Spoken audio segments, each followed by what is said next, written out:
자료에 4페이지에 그 갈릴리 바다 주변 지도를 삽입을 했는데 인터넷 서버에서는 그게 안 돼서 못 올렸고, 자료를 다운을 받아서 보시면은 갈릴리 바다 주변 그 지도를 삽입을 해놨기 때문에 한번 쭉 살펴보시면은 이 말씀을 나누는 그 지형적인 배경을 이해를 돕는 데 도움을 받을 수 있습니다.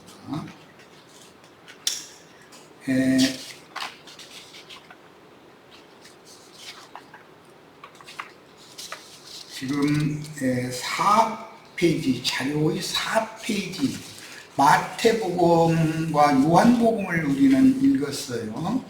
마태복음의 용어 사용과 요한복음의 용어 사용을 내가 의도적으로 대조를 해야 되기 때문에 해드렸고, 4페이지의 그 지도 밑에 있는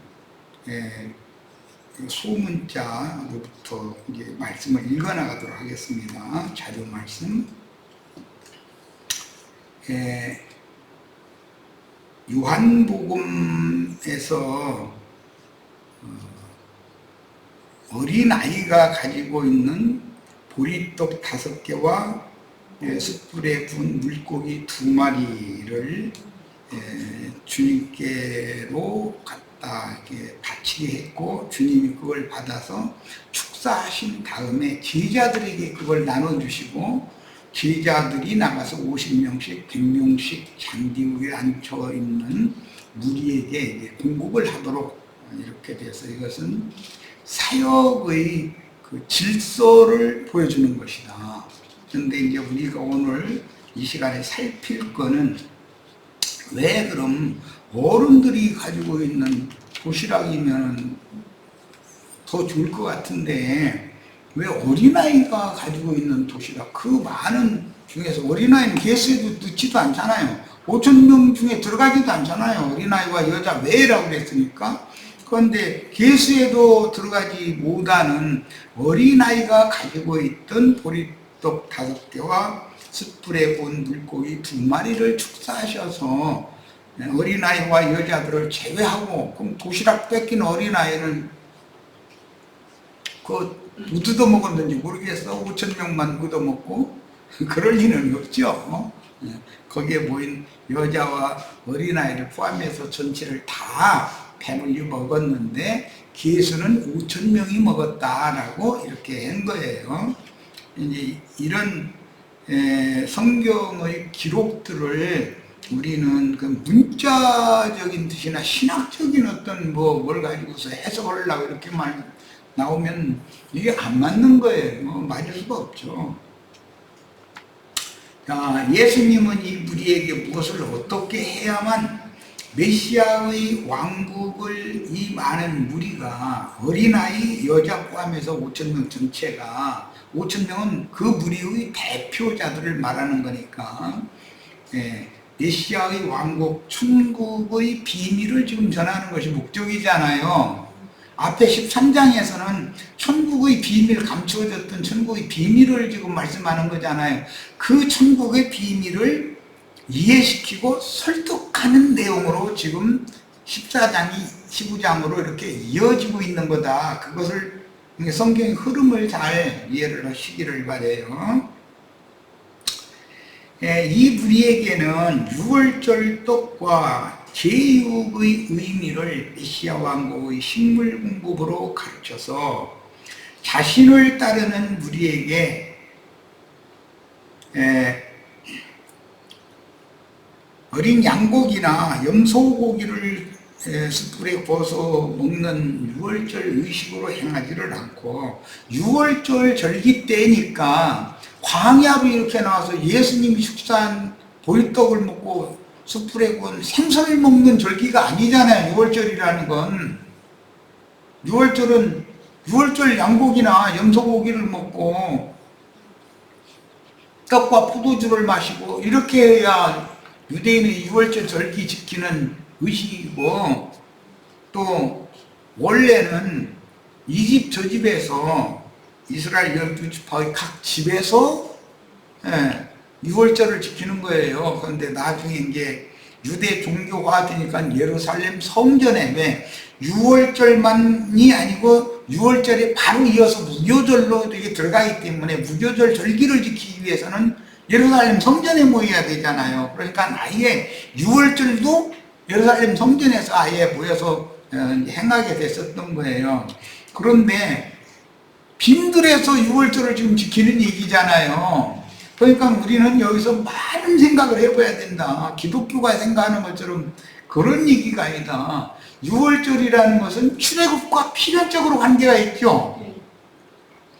야, 이 무리는 메시아의 왕국 복음을 믿고 따르는 무리가 아니고 주님께서 행하시는 표적을 보고 따라다니는 무리였으므로, 표적만 구하는 자들은 히브리인들이죠.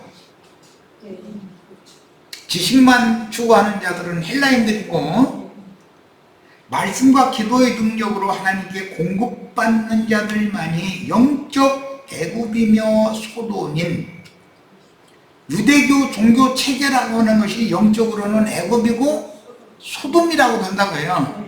그곳에서 예수가 죽죠. 예수님이 보낸 증인들도 그곳에서 죽죠. 죽임당한 예수님과 사도들이 유월절 떡이고 유월절 고기다 그런 말이에요. 제물이다 그런 말이에요. 지금 이것을 가르치고자 한다, 체험적으로. 그래서 출애굽을 한 하나님의 백성들, 유월절을 먹고 출애굽을 한 하나님의 백성들은 광야로 나와서 하나님의 말씀을 먹어야 되는 거잖아요. 지금 이것을 가르치는 중이다.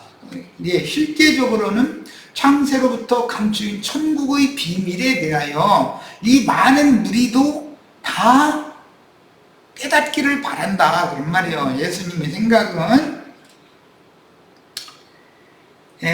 메시아의 왕국에 들어갈 수 있다. 세상 나라를 떠나야 메시아의 왕국에 들어갈 수 있다는 것을 깨닫게 해줘야 했으나, 계시가 없는 제자들과 그 많은 무리는 주님의 의도를 전혀 생각도 안 해보고 있다. 이 무리는 육신에 배 채워주는 양식을 먹은 것이 행복했기 때문에 억지로라도 예수를 왕으로 삼아서 이제 그 왕으로 말미암아 육신의 굶주림은 면하고 하는 것을, 그런 세상 나라의 풍요를 추구했다 이런 말이에요. 유대교라는 건 다 그렇다. 기독교라는 건 세상적인 풍요를 추구하는 종교죠. 우리는 하늘에 속한 신령한 축복을 추구하는 무리란 말이야. 그러니까 이게 신앙이 근본적으로 여기서 이제 나눠지는 거예요. 그러므로 성경에서 말하려는 의도는 세상 문화의 배경이 없는 한적한 광야로 가셨다는 뜻이며, 홍해바다를 건너면 광야로 나가잖아요. 광야에서는 당연히 연단받고 생활 문제로 고난을 받게 마련이죠. 야, 세상에서 잘 먹고 잘 살던 사람도 예수를 믿고 교회에 들어오면 잘 먹던 밥그릇이 죽그릇이 될 수도 있고, 죽그릇은 빈깡통이 될 수도 있는 거죠. 뭐 빈깡통 갖고 온 사람은 또 채워질 수도 있고, 그건 알 수 없어요. 그런데 하나님은 누구는 채워주시고 누구는 있는 것도 뺏어버려. 그런데 이제 대부분 보면 있는 걸 많이 뺏긴 사람들이 나도가 형제하고 말씀을 나누게, 그 이해가 더 쉽지.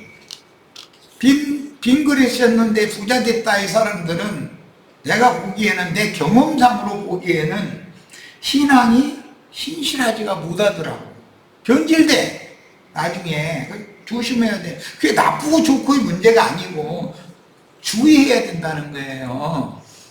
나를 육신적으로 풍요롭게 하는 것이 나쁘다는 게 아니라, 내가 복음 전하는 것을 잘못 오해하면은, 나 형제님 말 들으면 다 가난해져야 되고 거지 돼야 돼? 그래야 천국 간다고. 난 지금 그걸 말하는 것이 아니에요. 그렇게 말하는 게 아니에요. 살고 때문에 천국 가고 못 가고 뭐 이런 식으로 그것을 결정한다는 건 말도 안 되는 소리죠. 누구는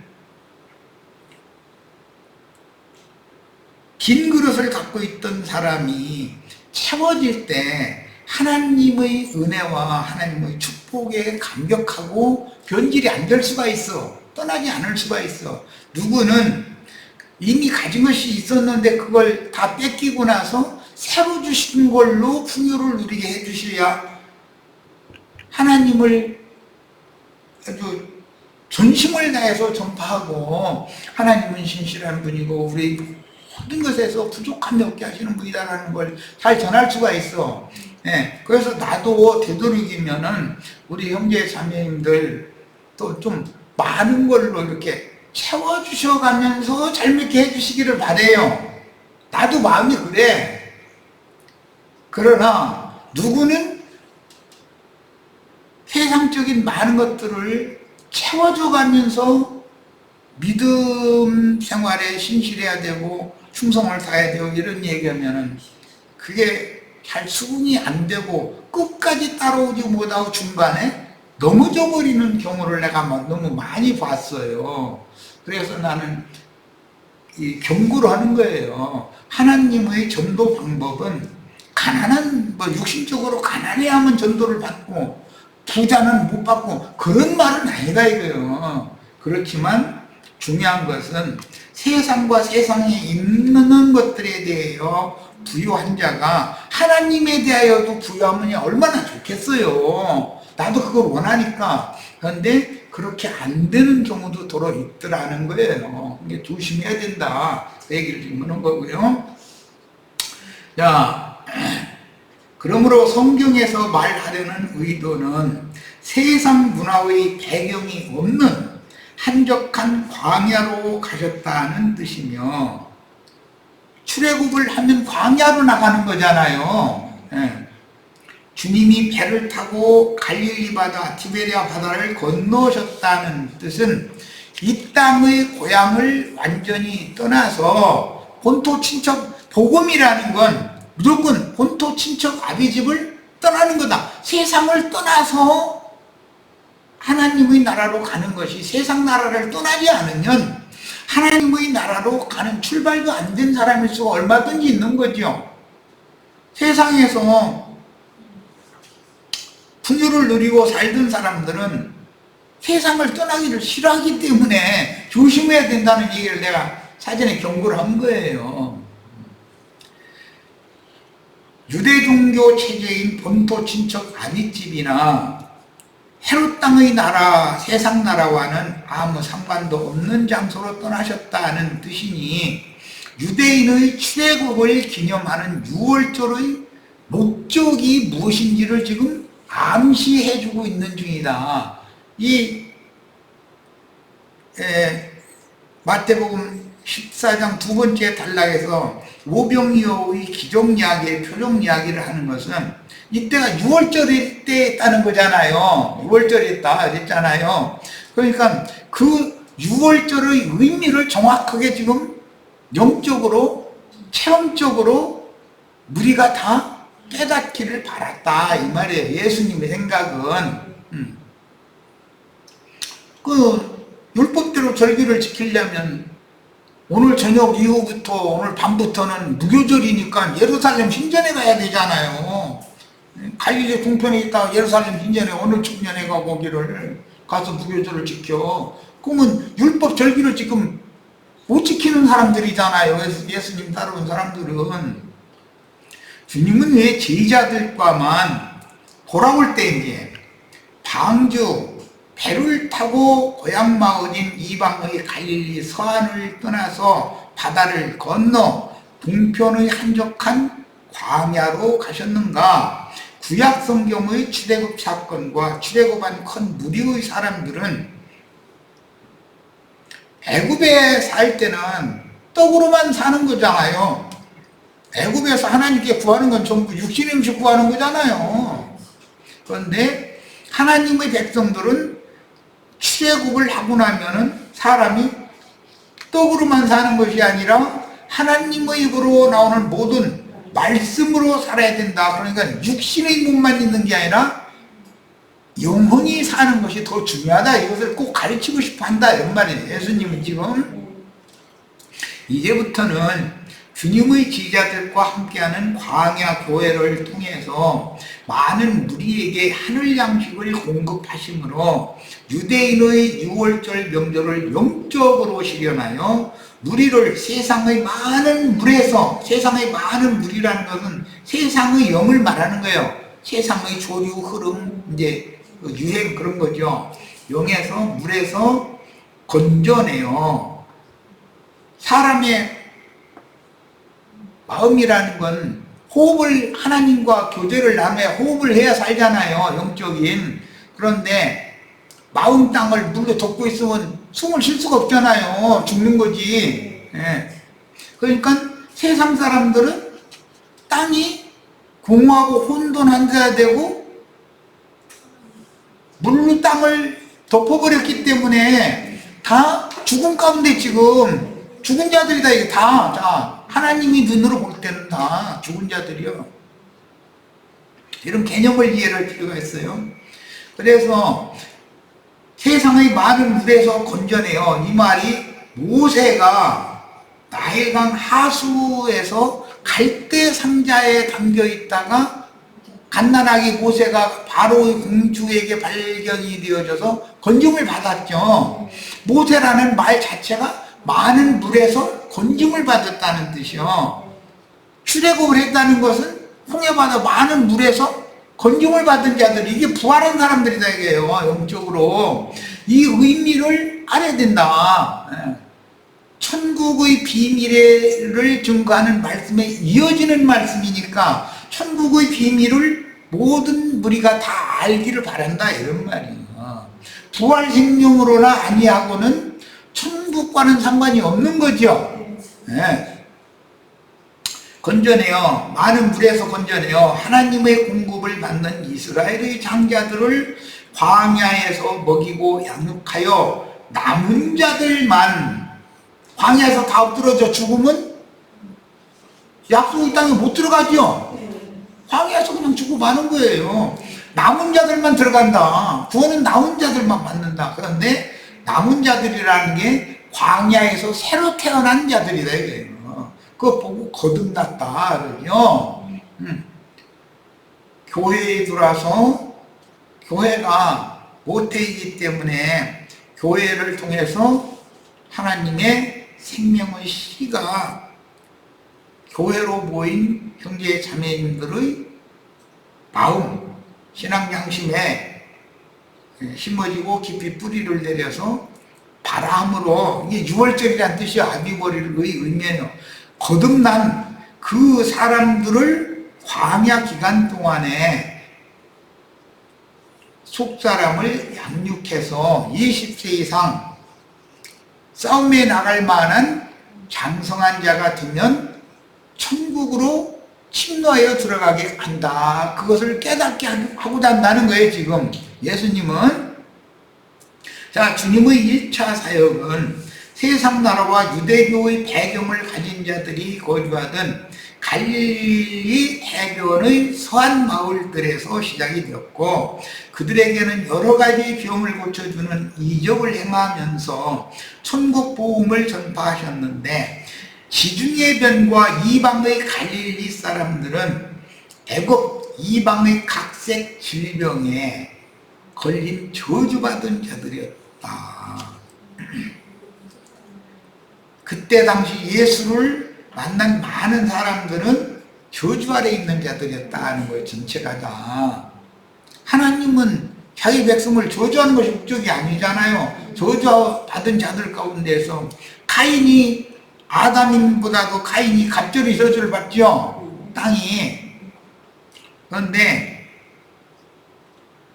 아담의 저주와 카인의 저주 아래 있는 자들을 빼내서 신령한 복으로 복받은 사람으로, 새 사람으로 새로 낳고 양육해서 영적 전쟁에 나갈 수 있는 전사로 다 길러가지고 약속의 땅을 기업으로 상속받을 수 있는 수사들로 삼는다 그 얘기단 말이에요 지금.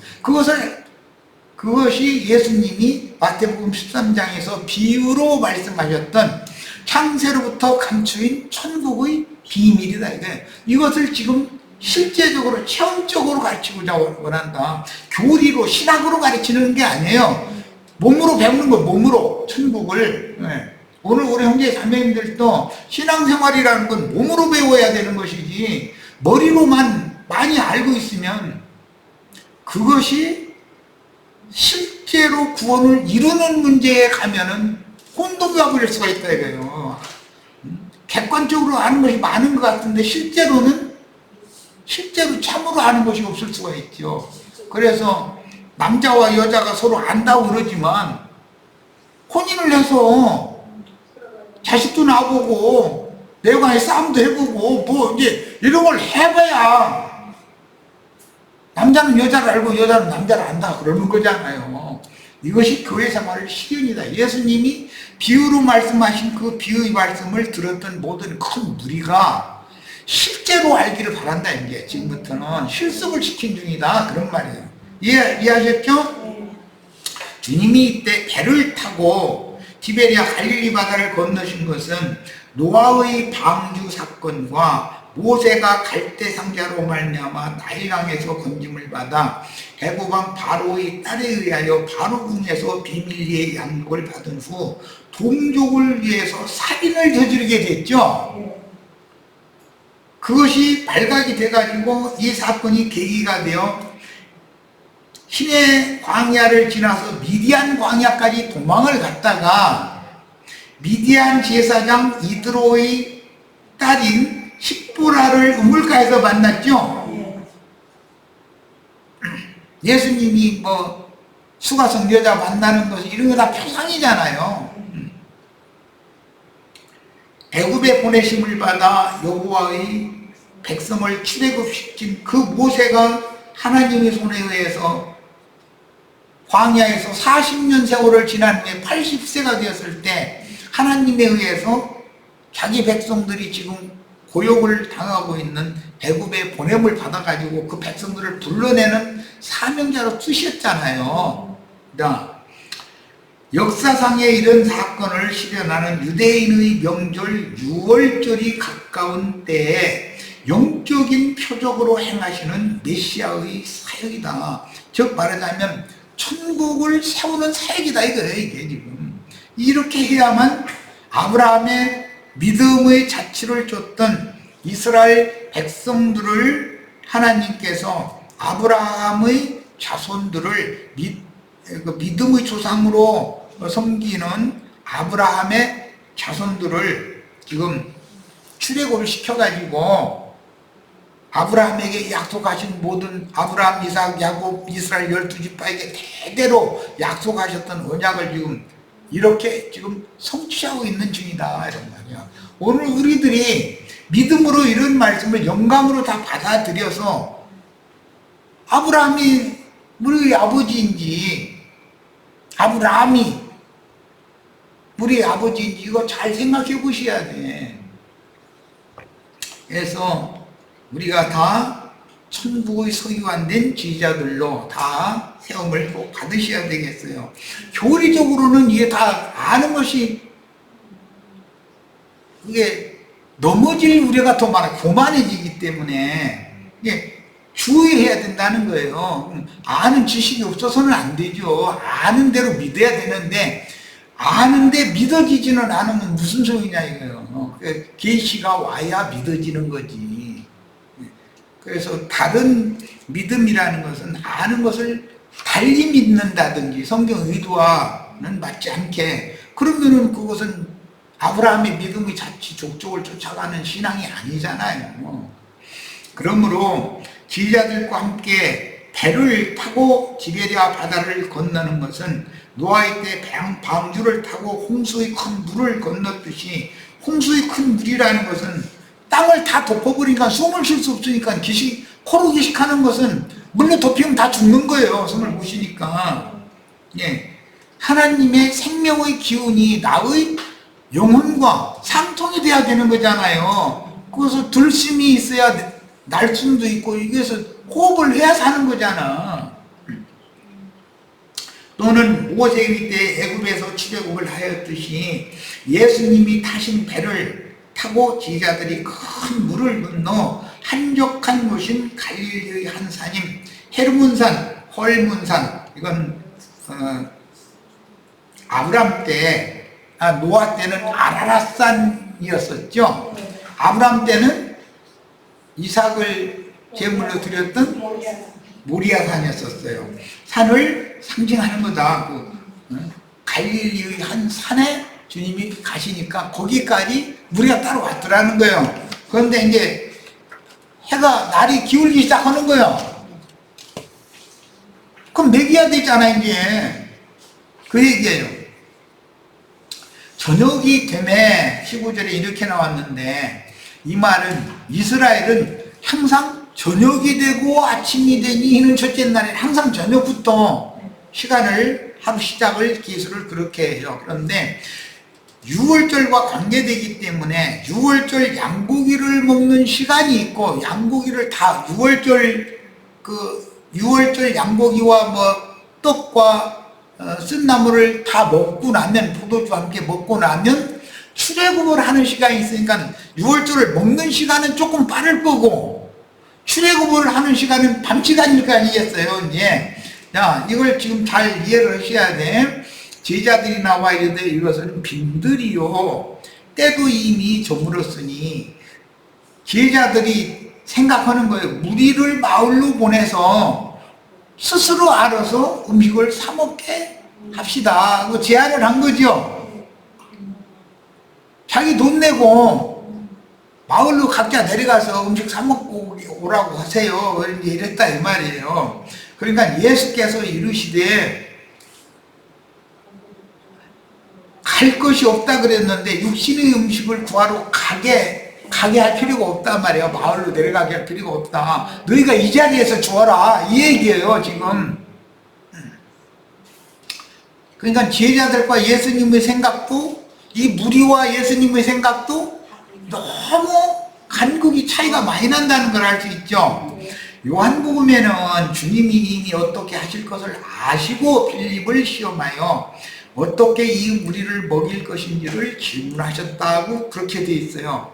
예수님은 어떻게 하실 것을 아시고, 그러니까 예수님의 입으로 나오는 말씀을 제자들이 계시로 받은 걸, 축사 받은 걸 제자들이 또 가서 무리에게 계시로 받은 것을 또 분배해 주는 방식이 목표다 이거예요. 이게 지금. 네.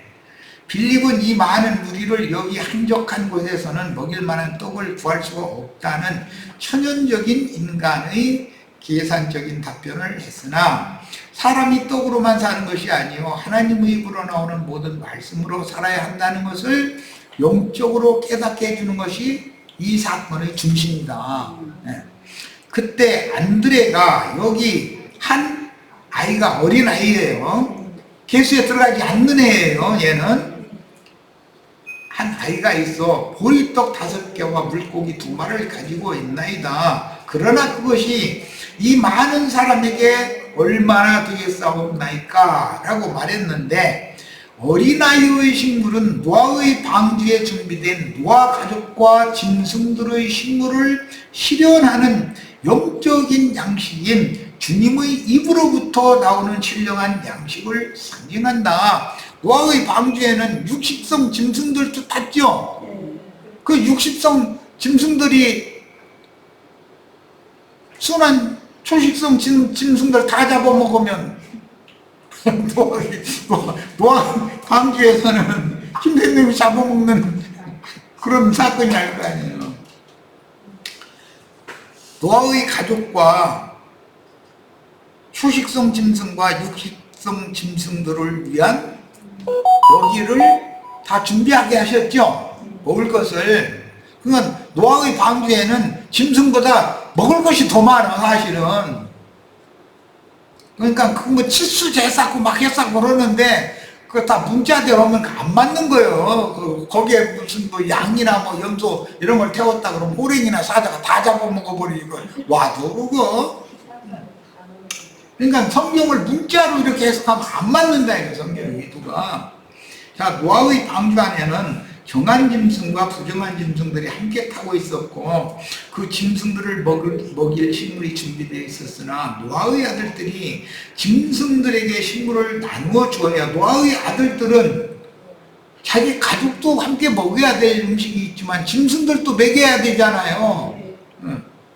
했듯이 이제는 주님 속에서 나오는 신령한 식물을 큰 무리에게 나누어 주어야 할 제자들의 사역이 시작이 됐다. 말하자면 노아의 방주가 항해를 시작했다 이 말이단 말이에요. 지금 천국이 시작이 된 거죠. 말하자면 주님 사역의 2단계는 제자들이 주님을 동역하여 주님이 축사하신 보리떡과 숯불에 구운 생선을 먼 이곳까지 도보로 따라와서 모인 무리에게 나누어 주어 배불리 먹이고 남은 것을 12광들이에 담아 보관했다가 12지파에게 공급해야 하는 새 사역이 시작되는 것입니다.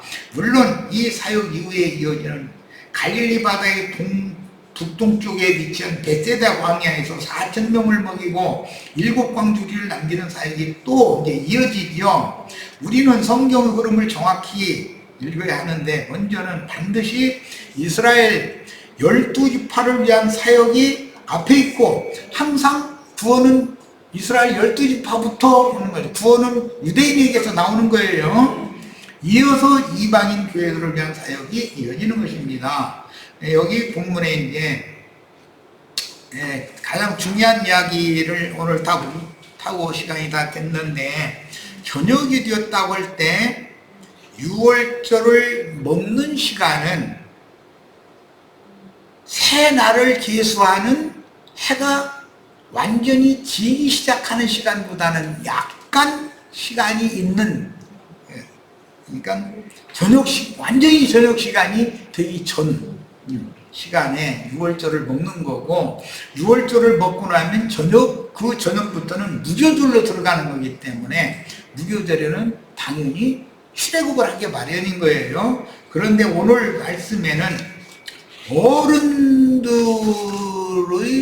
음식을 가지고 축사를 했다고 되어 있지 않고 한 어린아이가 가지고 있는 것을 가지고 오라 해서 축사하셨다 그렇게 표현이 됐기 때문에 이 문제는 이제 다음 집회 때 7페이지를 이후 이 말씀을 다음 집회 때 또 토요일 날에 내일 모레 더 나누도록 하겠습니다. 우리 형제 자매님들이 지금까지 부족하지만 나도한 형제가 가르친 이 주님께로부터 받은 주의 성령께서 계시해 주신 이런 내용에 대하여 가르침을 받았는데 다 어린아이와 같이 마음이 순수하고 단순하게 영적인 말씀들을 읽고 묵상하면서 많은 구체적인 내용들을 더 알기를 간절히 원하는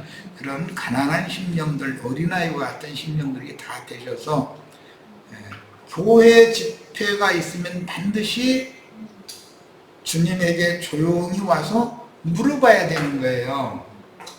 그러면 주님께서는 그 자리에 모인 모든 사람들이 다 먹을 수 있는 생명양식으로 축사해 주실 수가 있어요. 자, 교회 생활에 대한 이상을 다음 시간에 더 말씀을 나누겠습니다. 오늘은 여기까지 해서 마칩니다. 자, 오늘 집회 전체를 마칩니다.